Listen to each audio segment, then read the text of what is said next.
Hello everyone, I hope you all are fine.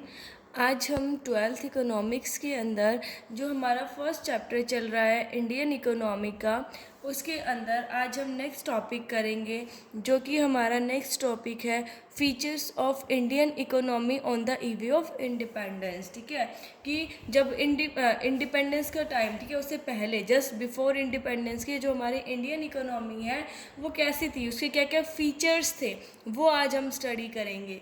सो देखिए, first feature है इसका stagnant economy. Stagnant का मतलब हो जाता है स्थिर होना, बिल्कुल। ठीक है, मतलब देखिए, stagnant economy is the one which shows little और नो ग्रोथ इन इनकम। एक स्टैग्नेंट इकोनॉमी वो इकोनॉमी होती है या तो जिसके अंदर कोई ग्रोथ ही नहीं होती उसकी इनकम में। ठीक है, मतलब जो इनकम में या तो कोई ग्रोथ ही ना हो या फिर थोड़ी बहुत ग्रोथ हो, बिल्कुल ना के बराबर। तो ये कहते हैं कि स्टेगनेंट इकोनॉमी कौन सी होगी, जिसके अंदर इनकम के अंदर कोई भी ग्रोथ नहीं होती, जो बिल्कुल स्थिर रहती है। On the e-way of independence, जब इंडिपेंडेंस के टाइम पर या इंडिपेंडेंस से जस्ट बिफोर की इकोनॉमी पढ़ रहे हैं हम, Indian economy was completely stagnant economy. उस टाइम पर जो हमारी इंडियन इकोनॉमी है वो क्या थी, बिल्कुल स्टेगनेंट इकोनॉमी थी, जहाँ पर इनकम में या तो कोई ग्रोथ होती नहीं थी, होती थी तो बिल्कुल ना के बराबर। देखिए, बिटवीन 1860 से 1945 तक जो ग्रोथ रेट था पर कैपिटा इनकम का वो था 0.5%, और 1925 से 1950 में ये सिर्फ रह गया था 0.1% पर एनम। देख लो कि कितना जो है कम था, स्टेगनेंट थी बिल्कुल हमारी इकोनॉमी। जो इसके अंदर पर कैपिटा इनकम का रेट है वो देखो घटता जा रहा था। तो देखियो इससे क्या हुआ, स्टेगनेशन रहा। ठीक है, स्टेगनेंट इकोनॉमी के कारण क्या हुआ, जो हमारी इंडिया की पॉपुलेशन है वो पॉवर्टी में चली गई, गरीबी में चली गई, जिससे जो लोगों का स्टैंडर्ड ऑफ लिविंग है वो भी काफ़ी कम हो गया। भुखमरी जैसी सिचुएशंस आ गई थी, एपिडेमिक्स जैसी सिचुएशंस आ गई थी। तो स्टेगनेंट इकोनॉमी जो है वो हो गई थी हमारी उस टाइम के अंदर। ठीक है, और स्टैग्नेंट इकोनॉमी कौन सी होती है, जिसके अंदर इनकम के अंदर या तो कोई ग्रोथ होती ही नहीं है, और होती है तो बिल्कुल ना के बराबर होती है। सेकेंड फीचर है बैकवर्ड इकोनॉमी। उस टाइम पर जो हमारी इकोनॉमी है वो बिल्कुल बैकवर्ड हो गई थी। अब बैकवर्ड इकोनॉमी क्या है, backward economy is the one in which per capita income is very low. Backward economy वो इकोनॉमी होती है जिसमें जो पर कैपिटा इनकम है, मतलब एक आदमी की इनकम, ठीक है, वो बहुत ही ज़्यादा कम थी। देखिए, on the e-way of independence Indian economy was a backward economy. उस टाइम पर क्या था कि जो हमारी इंडिया की इकोनॉमी है वो काफ़ी बैकवर्ड इकोनॉमी थी, क्योंकि वहाँ पर कैपिटा जो इनकम है, एक आदमी की जो इनकम है वो काफ़ी कम थी। देखो 1947 से 48 में जो पर कैपिटा इनकम थी वो कितनी थी, ओनली 230। मतलब एक इंसान की कितना रुपये मिलता था, इनकम कितनी थी उसकी, ओनली 230 रुपये। देखिए कितनी कम थी, है ना। तो उस टाइम पर हमारी जो इकोनॉमी है वो काफ़ी बैकवर्ड थी। नेक्स्ट है एग्रीकल्चर बैकवर्डनेस थी। देखिए एग्रीकल्चर बैकवर्डनेस कैसे थी, nearly 72% of the countries working population was engaged in agriculture. कि जो हमारे देश की 72% पॉपुलेशन थी ना, वो एग्रीकल्चर में लगी हुई थी, जो काम करती थी खेती बाड़ी ही करती थी। But its contribution to GDP was only 50%, लेकिन इसका जो कॉन्ट्रीब्यूशन था जीडीपी में वो 50% था। तो देखिए कितने ज़्यादा लगे हुए थे एग्रीकल्चर के अंदर ही। प्रोडक्टिविटी भी काफ़ी लो थी। वीट की कितनी थी, देखो 660 kg ओनली, और राइस की कितनी थी, 710 kg। तो वहाँ पर उस टाइम पर क्या था कि जो प्रोडक्टिविटी थी वो भी काफ़ी कम थी। प्रोडक्टिविटी जो है वो वीट की थी 660 kg और राइस की 710 kg। मतलब प्रोडक्टिविटी का मतलब क्या हो गया कि पर हेक्टेयर ऑफ लैंड में कितना आउटपुट आ रहा है। ठीक है, पर हेक्टेयर ऑफ लैंड के हिसाब से देख लो, वीट कितने प्रोड्यूस किए जाते थे, 660 kg, और राइस 710 kg। तो यहाँ पर उस टाइम पर जो प्रोडक्टिविटी है वो भी काफ़ी लो थी। एक तो पहले से ही लोग एग्रीकल्चर में लगे हुए थे और कोई काम धंधा नहीं था, खेती बाड़ी ही करते थे।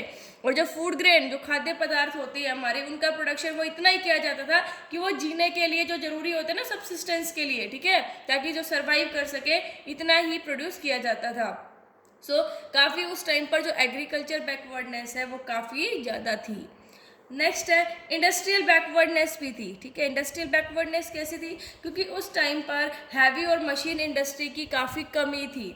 स्मॉल स्केल और कॉटेज इंडस्ट्री जो है उनको भी क्या कर दिया गया था, रूम बाहर निकाल दिया गया था। मतलब उनको उनके जो मैंने आपको कल वीडियो में पढ़ाया हुआ था कि हैंडीक्राफ्ट जो इंडस्ट्री है, ठीक है, वो हमारी इंडिया की थी, तो उसको ख़त्म करने के लिए ब्रिटेन वालों ने देखो कि एक्सपोर्ट ना कर सके उस पर हाई ड्यूटी लगा दी, और इंडिया की मार्केट को ख़त्म करने के लिए उन्होंने ब्रिटेन से गुड्स मंगवाने स्टार्ट कर दिए जिस पर कोई भी ड्यूटी नहीं दी। तो स्मॉल स्केल और कॉटेज इंडस्ट्रीज भी को भी ख़त्म किया गया।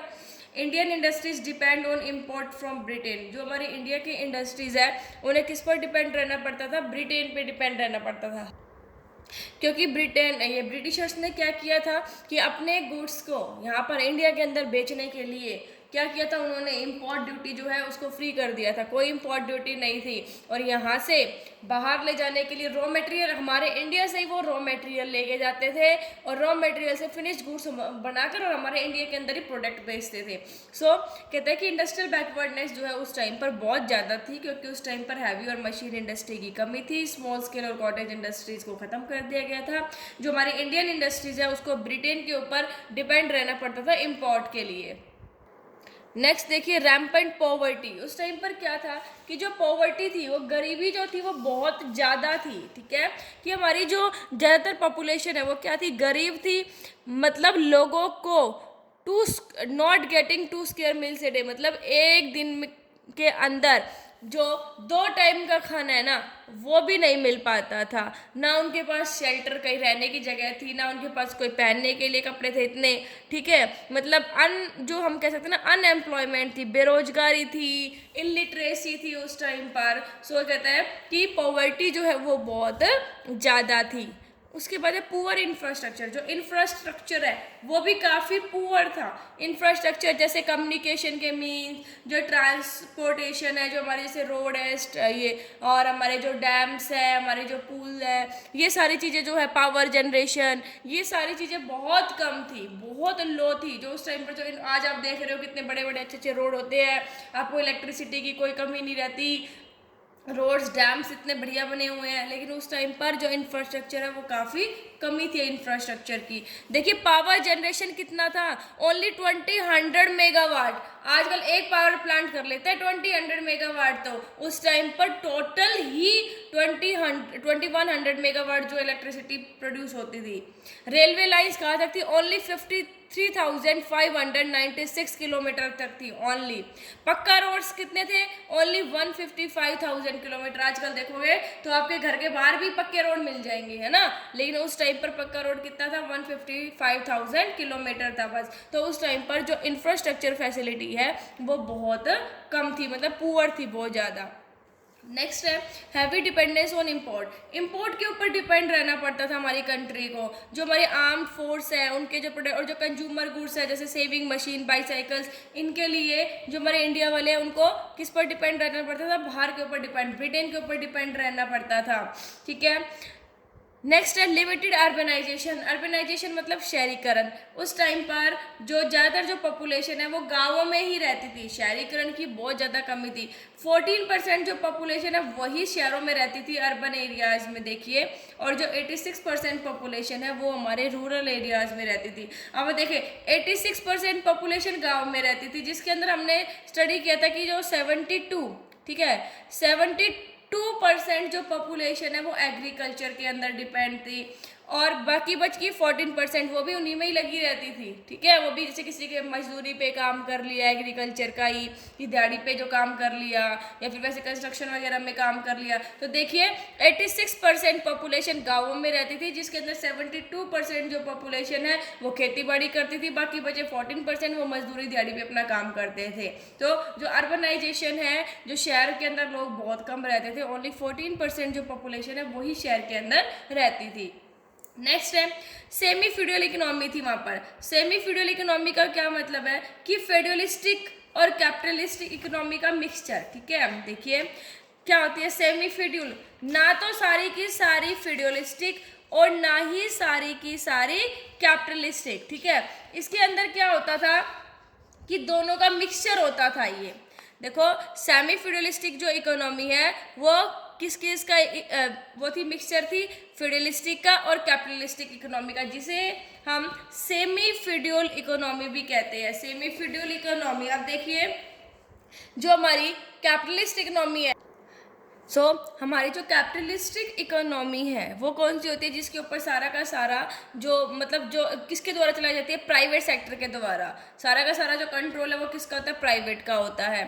और फ्यूडलिस्टिक मतलब सेमी फ्यूडलिस्टिक है, पूरी की पूरी नहीं, मतलब गवर्नमेंट और प्राइवेट का मिक्सचर, वो होती है सेमी फ्यूडल इकोनॉमी। मतलब ना तो पूरी की पूरी कैपिटलिस्टिक प्राइवेट, ना ही पूरी की पूरी फ्यूडलिस्टिक, ठीक है, कि गवर्नमेंट, दोनों का मिक्सचर था, प्राइवेट और गवर्नमेंट सेक्टर का। इसकी वजह से क्या था, जो उस टाइम पर जो प्रोडक्शन है वो काफ़ी कम था, जो प्रोडक्टिविटी है वो काफ़ी लो थी।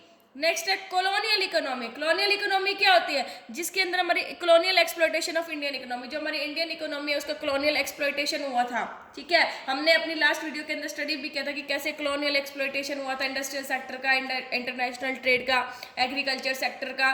वही था colonial exploitation of Indian economy. I hope आपको ये फीचर्स जो है वो समझ आ गए होंगे। Thank you, stay safe, stay home.